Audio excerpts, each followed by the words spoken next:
Bonjour à tous, c'est Dr Walid Mekedem et aujourd'hui on va parler des perturbateurs endocriniens. Mais avant d'aller plus loin, petite devinette, début de vidéo, c'est le rituel. Savez-vous comment s'appelle la glande qui se trouve ici, en profondeur, et qui est un peu le centre de contrôle de régulation de la plupart des hormones que nous fabriquons?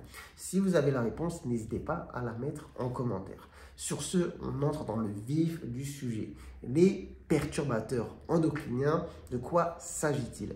Eh bien, ce sont des substances chimiques qui vont interférer avec votre système hormonal, que ce soit sur la fabrication des hormones, leur métabolisme, la façon dont elles vont être reçues par certains récepteurs ou aussi sur leur élimination.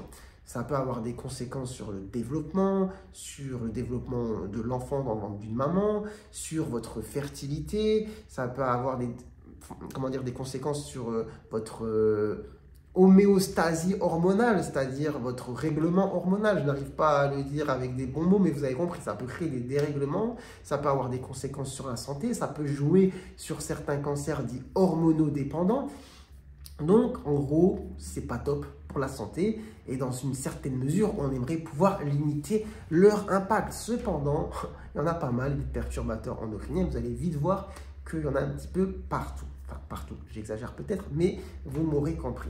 Donc, quelles sont les grandes familles de perturbateurs endocriniens et où va-t-on les trouver principalement?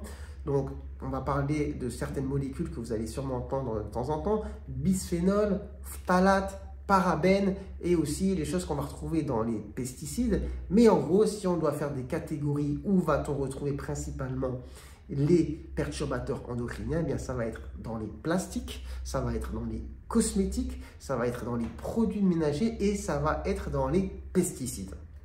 Donc, phtalate, bisphénol, c'est principalement dans les plastiques. De quelle manière, justement, on peut limiter leur impact? Déjà, les emballages alimentaires.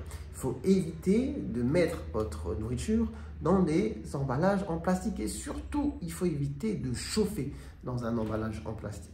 Donc, il faut préférer des emballages, en tout cas de conservation type verre, inox, céramique, avoir des couvercles peut-être en silicone ou en tissu, tout simplement, et éviter évidemment le plastique. Après, par exemple, aussi, autre exemple, quand on veut mettre quelque chose des fois dans le congélateur, on vend par exemple la viande, on peut l'emballer parfois dans du cellophane. Il faut éviter, c'est un plastique souple, on peut retrouver ce qu'on appelle les phtalates. Donc, évitons cela. D'accord? Et je suis le premier à chercher à modifier mes habitudes. D'accord? Mais c'est des choses à savoir. Ce n'est pas forcément facile au quotidien de dire, bon, là, je vais pas faire comme ça, pas faire comme ça. Mais bon, ayons tout ça en tête pour changer un petit peu justement nos habitudes. Donc, le plastique. Après, j'ai parlé de quoi? J'ai parlé des cosmétiques. Donc, les cosmétiques, il faut regarder, d'accord? Il faut apprendre aussi à lire les emballages. Il faut essayer de regarder les cosmétiques où il n'est pas écrit, enfin, où il est écrit sans parabènes. Souvent, je pense que vous les entendez même dans les pubs. Des fois, ils le disent sans parabènes. Parfois, il va être écrit peut-être sans perturbateurs endocriniens. Ce sont des choses à avoir en tête. Alors, je ne vais pas m'attarder 10 000 ans sur les cosmétiques. Les cosmétiques, vous savez, ça regroupe plein de choses. Bon, je ne connais pas la composition de tous les cosmétiques. Cependant, voilà, grand pourvoyeur de perturbateurs endocriniens. Vous les appliquez directement sur votre peau. Essayez d'aller justement vers des cosmétiques plus naturels et sans perturbateurs endocriniens. Renseignez-vous un petit peu avant l'achat. Après, j'ai dit qu'il y en avait pas mal aussi dans les produits ménagers. Donc là, compliqué, vous allez me dire comment je fais sans produits ménagers. C'est vrai, c'est compliqué. Cependant, là, parfois, il faut essayer de revenir aux méthodes un petit peu ancestrales et faire parfois des choses à base de vinaigre ou à base de bicarbonate pour essayer de déterger certaines choses. Donc, je sais, plus facile à dire qu'à faire, sachant, mais voilà, aujourd'hui avec Internet, YouTube, on peut trouver des tutos pour tout et n'importe quoi. On peut essayer dans une certaine mesure, évidemment, de nettoyer, d'enlever certaines tâches, de laver d'une manière un petit peu différente. Essayons un petit peu peut-être de changer les habitudes, de trouver des solutions pour utiliser, pour éviter l'impact justement des perturbateurs endocriniens dans notre quotidien. Parce que tout ça, ça se passe à la maison. Ensuite, que dire? Ah, je parlais des pesticides. Donc là, je vais vous dire quelque chose que vous avez déjà entendu 10 000 fois. Mais les fruits et les légumes, il faut les laver, tout simplement. Il faut bien les laver, bien les rincer pour enlever, essayer d'enlever dans une certaine mesure ce qu'il y a autour.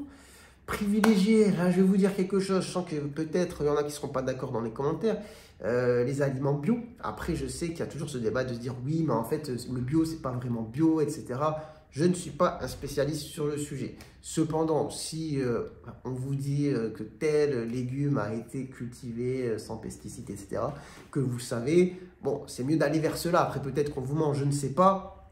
Cependant, à choisir entre quelque chose, vous savez que ça a été cultivé d'une certaine manière, bourré de pesticides et d'autres, et à côté, vous avez le choix avec quelque chose un peu plus sain, moi, je vous donnerais le conseil d'aller vers l'aliment le plus sain. Après, évidemment, je sais que ce n'est pas forcément simple au quotidien. Cependant, ici, je suis là pour vous donner quelques conseils, tout simplement.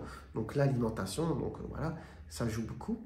Après, il y a des choses aussi un petit peu pas anecdotiques, mais à savoir, par exemple, un certain revêtement particulier, anti-feu, imperméable, etc., qu'on fait sur soit certaines surfaces de maison, soit certains vêtements, voilà, qu'il faut essayer aussi d'éviter. Ça peut justement amener à être en contact avec les perturbateurs endocriniens. Chose ensuite très importante à faire, tout ça, ça se passe à la maison. Donc, dans la mesure du possible, il faut aérer au maximum, d'accord, votre maison. Il faut aérer au maximum. Aérer, aérer, aérer, aérer. C'est très important parce qu'il y a plein de substances aussi volatiles dans la maison. Je vais parler aussi d'une chose, je parlais un petit peu des choses ancestrales, revenir un petit peu aux bases. Mais pareil pour se laver. Tous ces gels douche, shampoings chimiques qu'on s'applique sur le corps au plus près de nous, pourquoi pas tenter de revenir vers des savons plus naturels, comme du savon par exemple de Marseille. Mais quand je dis savon de Marseille, je parle du vrai savon de Marseille. Parce que si vous achetez du savon de Marseille industriel, fabriqué par un million d'exemplaires, je ne sais comment, bon, pas dit qu'il n'y ait pas de perturbateurs endocriniens dedans. Donc l'idéal, revenir à des savons un peu plus naturels.